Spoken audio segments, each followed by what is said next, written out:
తప్పది.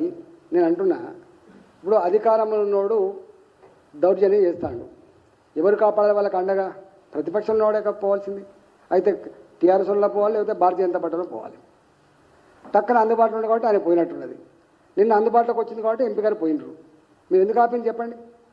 ఇప్పుడు జనరల్గా ఇప్పుడు ఇంతెందుకండి, నేను మాట్లాడి పక్క పెట్టు, ఇదే భూముల గుంజుకునే సందర్భంలో కావచ్చు, లేదా ఇట్లాంటి సంఘటన జరుగుతున్నప్పుడు కావచ్చు, రేవంత్ రెడ్డి గారు మాట్లాడిన మాటలన్నీ మీకు పంపిస్తా, ఒక 10 సీట్లు పంపిస్తా. ఇవాళ ఆయన ఏం చేస్తున్నారో మీరు చూడండి.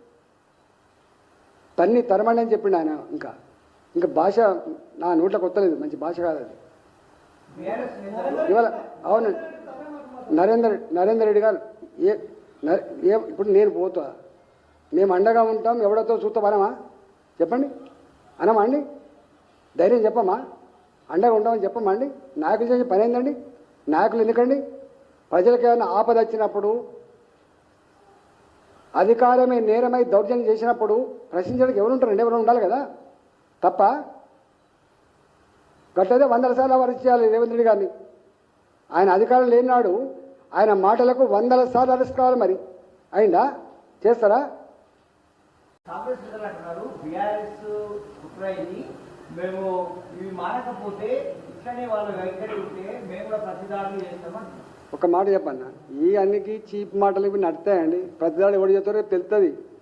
రేపు ప్రజలలో నువ్వు పోతే తెలుస్తుంది నీకు సంగతి ఏందో. నేను అంటున్నా, ఇప్పుడు వీళ్ళంటే టీఆర్ఎస్ అని అంటున్నావు.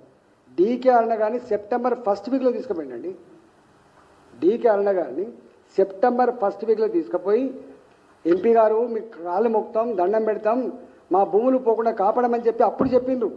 అక్కడ మా పార్టీ పెద్దగా లేదు, మాకు వచ్చిన ఓట్లు 3000 4000 ఓట్లే. కానీ ట్రాక్టర్ల మీద వాళ్ళే స్వచ్ఛందంగా వచ్చి ఆ దండాన్ని సక్సెస్ చేసినంటే అర్థం చేసుకోండి. ఒకటి గుర్తుపెట్టుకోండి, ప్రజలకు ఇష్టం లేకుండా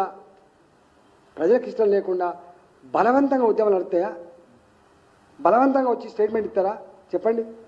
మొన్న కూడా గిట్టే ఇచ్చారు, హైడ్రాలో ప్రజలకు బాగా సంతోషపడుతున్నారు, మూసీ నది భూములు గుంజుకుంటా అంటే ప్రజలకు ఇష్టంగా ఇస్తున్నారు, వీళ్ళే బలవంతంగా 5,000 రూపాయలు ఇచ్చి మాట్లాడిస్తున్నారని చెప్పి నిజమానండి? ఒకవేళ అది నిజమే అయితే, 5,000 రూపాయలు ఇచ్చి మాట్లాడించింది నిజమే అయితే, మరి ఎందుకు హైడ్రా మీద నువ్వు తోక ముడిచినావు? ఎందుకు ఇవాళ మూసీ మీద నీకు ఎందుకు రియాక్షన్ వస్తే నువ్వు కొంత అప్రూవల్ వచ్చిన పడవు చెప్పండి.